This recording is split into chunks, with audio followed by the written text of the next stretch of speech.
Mayor Harvey Ward, Commissioner Duncan Walker, various staff. We have supervisory agent in charge of the Florida Department of Law Enforcement for this Northern District, Agent Noss, several staff, including Gainesville Police Department, federal partners at ATF that are here. So what I'd like to do is go through a short briefing to recap the sequence of events that happened here this morning, and then I will field some questions, and we'll kind of take it from there. Is that fair? Again, this morning at around 7:56 in the morning, as you may have already heard, we received a call, a 911 call of a shot fired.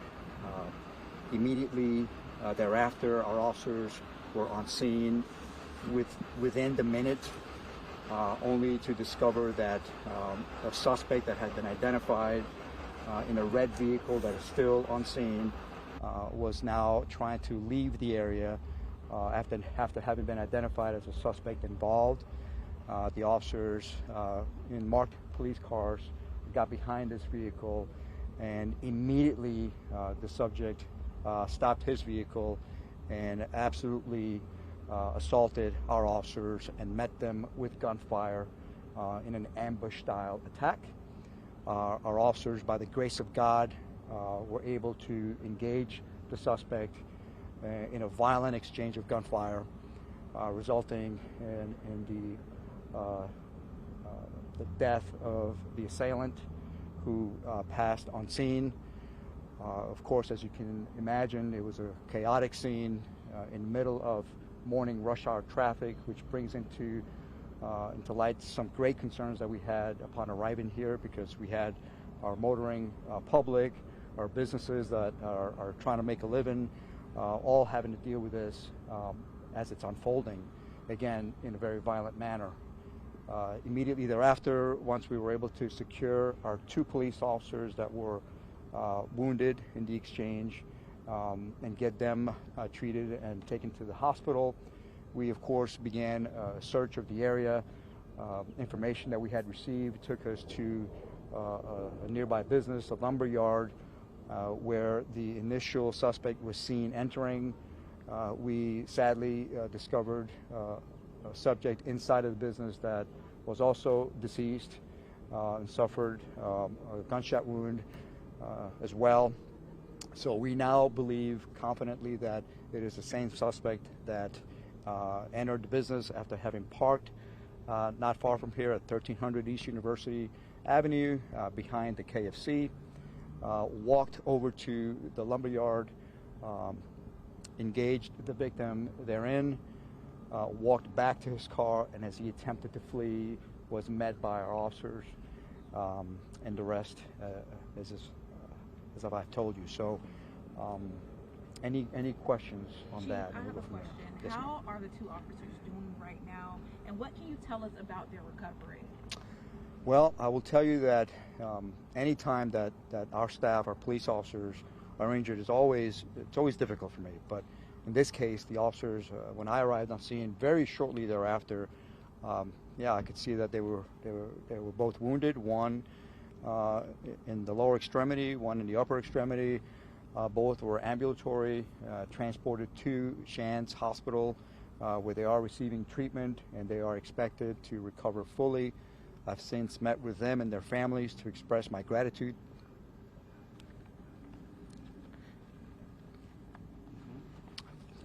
for their heroism and their actions today, which resulted not only in them, in essence, neutralizing somebody who was out to commit murder, but also ensuring that the rest of our public was safe. And I do want to thank our public. I understand this was very, very chaotic, and people going to school and work, and we've interrupted all of it, so I apologize for that. But I'm also grateful that people have showed the patience as we deal with this extremely large and complex scene. There are many people that have come to our aid today.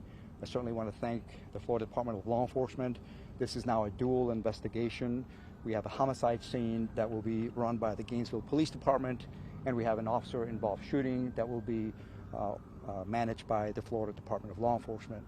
Our local partners at the Alachua County Sheriff's Office were also immediately on scene, rendering whatever help they can do for us. They've been extremely helpful in handling other calls for service because our community keeps on going. We have our federal partners. I've spoken to the FBI. ATF is on scene. So many that have come to our aid because they realize that in this community, as we continue to battle all that is gun-related violence, when it happens so boldly and it involves our people, it's a different level, right? And so I'm just so proud of our officers today, of our employees. There are so many behind the scenes that are supporting what you see here today that I'm also grateful for, both sworn and civilian.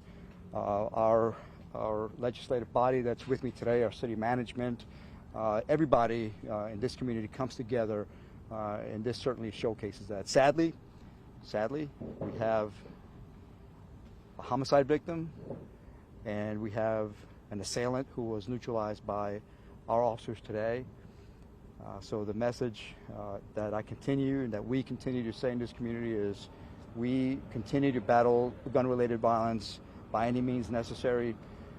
And again, this should showcase that this community and this department is not only trained but ready for anybody who wants to challenge that sanctity. You mentioned that the suspect was gunned down in the car. Do you know his identity yet? Have you been able to identify him, and do you have a record on him at all? So I hope you can appreciate that. Yes, we have identified all that are involved, but at this point, because it's so fluid, we still have notifications to be made. We're still doing all of our historical research to answer exactly that question. So whenever we're ready, we will give that to you all. I just can't do that currently. I hope you can appreciate that. Chief, yes, sir. do you know what was the motive of the lumberjacks?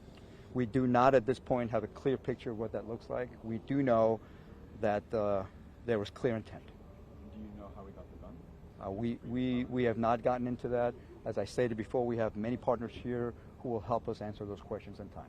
How long do you expect to have this road blocked off and this scene continue to be active? Not sure. The scene is massive. Several rounds were fired. We have to try our best to account for every round because that's part of our reconstruction of a scene of this nature and the complexity of multiple agencies working it. Do you guys have flock cameras or any street cameras that could have maybe helped you guys during this? Is that what We have technology all over this area that have captured what happened here today. Any sense that the assailant knew the victim? We don't know that for sure, but I can tell you that based on what we know, the assailant acted today with clear intent. Any other questions? Chief, do you know how many rounds were fired? I do not have that answer. I can safely say a multitude of rounds. Chief, obviously, Gainesville's had a violence problem in the last couple of years. What do you guys know? Well, I want to be clear, right? Because the fact is that over the last 2 years, our gun violence related issues have drastically dropped. So in 2024, we experienced a total crime decrease from the year before of 11%. This year alone, this past year, 2025, another 16% decrease from the previous year. So the facts is that our gun violence dropped drastically. This is an anomaly. This is something that can't be tolerated in our community. And we will continue to battle it as we have for the last 2 years, with many leaders and many stakeholders doing their part in keeping our gun violence well under control. We were able to talk to an eyewitness earlier about what they saw and heard. They mentioned that they don't normally experience this sorts of stuff this part of Gainesville. To people that live in the area, do you have any message to them, any reassurance? That's a great question, and thank you. So the message is this: we're safe. What happened today, horrible as it may be, we've accounted for everybody and everyone that is involved, everybody that had clear intent to commit violence. We've accounted for that. Sadly, with results that are not pleasant for us or anybody, but the community is not in danger at this point of anything related to this incident. So my message to our community here in Gainesville is to continue to do exactly what you're doing. Go about your lives, work, go to school, enjoy your life, because we have your back, and we appreciate their continued support of our organization. Excuse me. How do you feel? I feel a multitude of emotion. Obviously, I'm extremely disturbed when, as I stated earlier, when our people are injured. So I'm sad.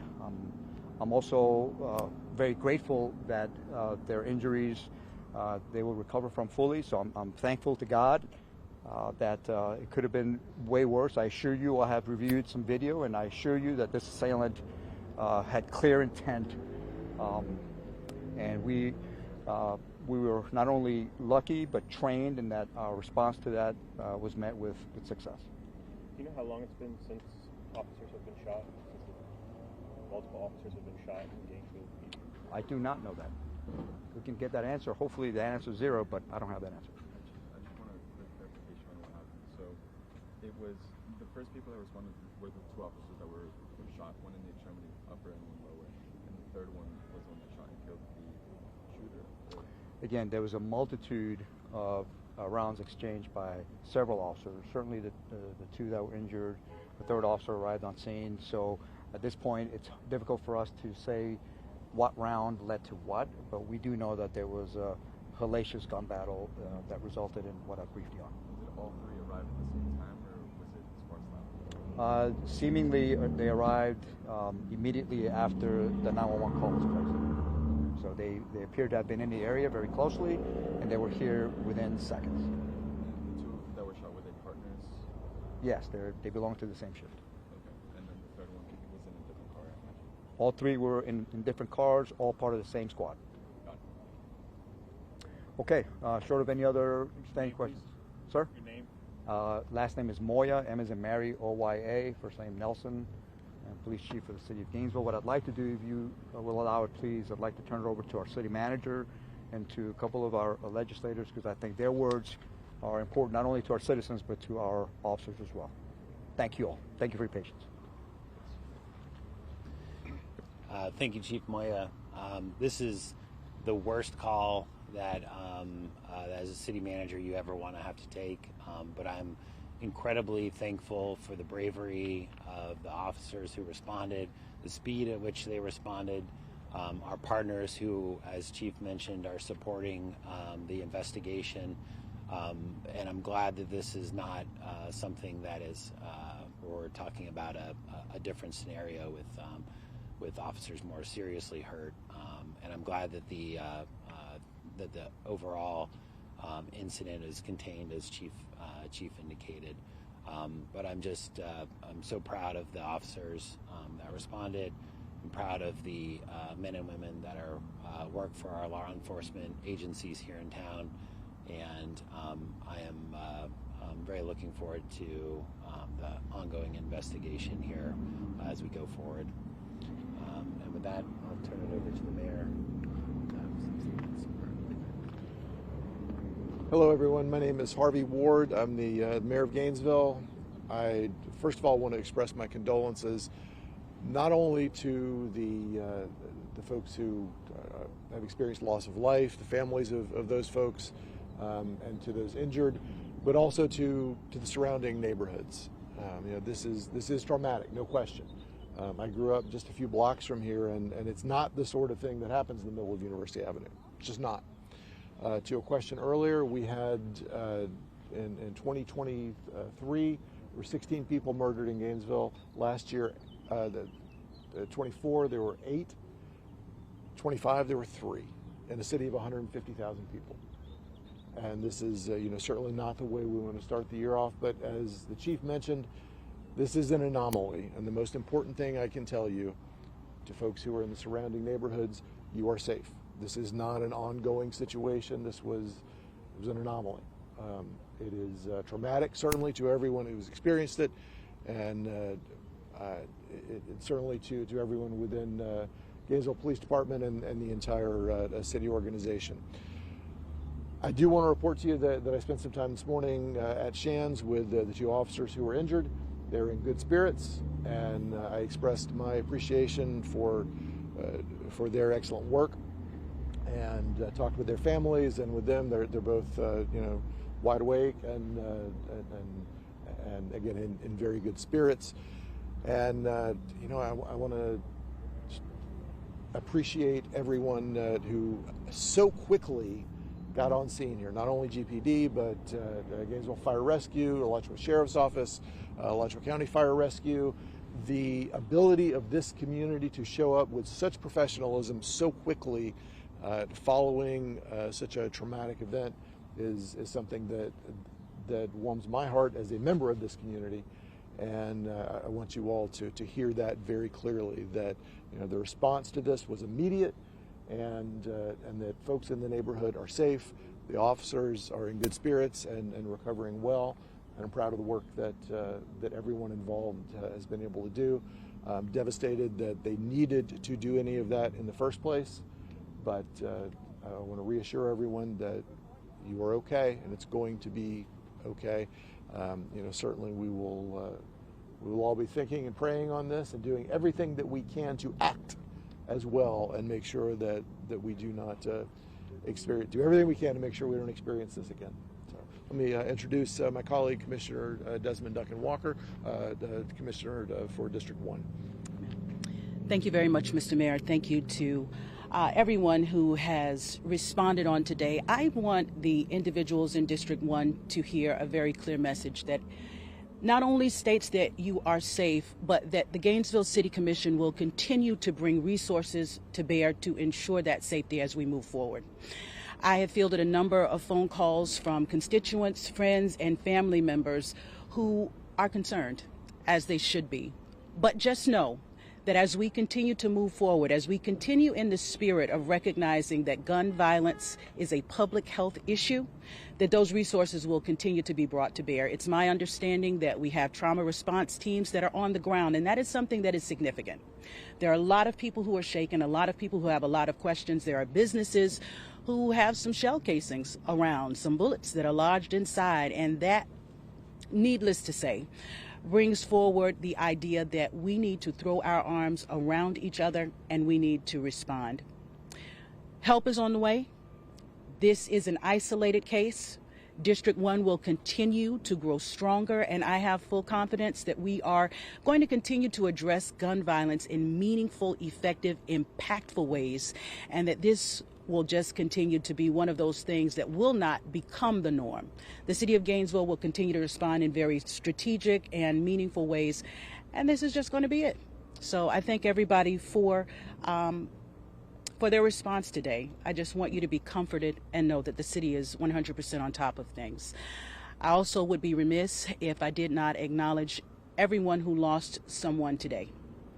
Whether you are a relative or friend of the assailant, whether you are a relative or friend of the individual who lost his life at the business, I am personally standing in prayer with you and want nothing but the best. Will sincerely keep you in my thoughts and my prayers. Thank you. Thank you. I will be remiss as well if I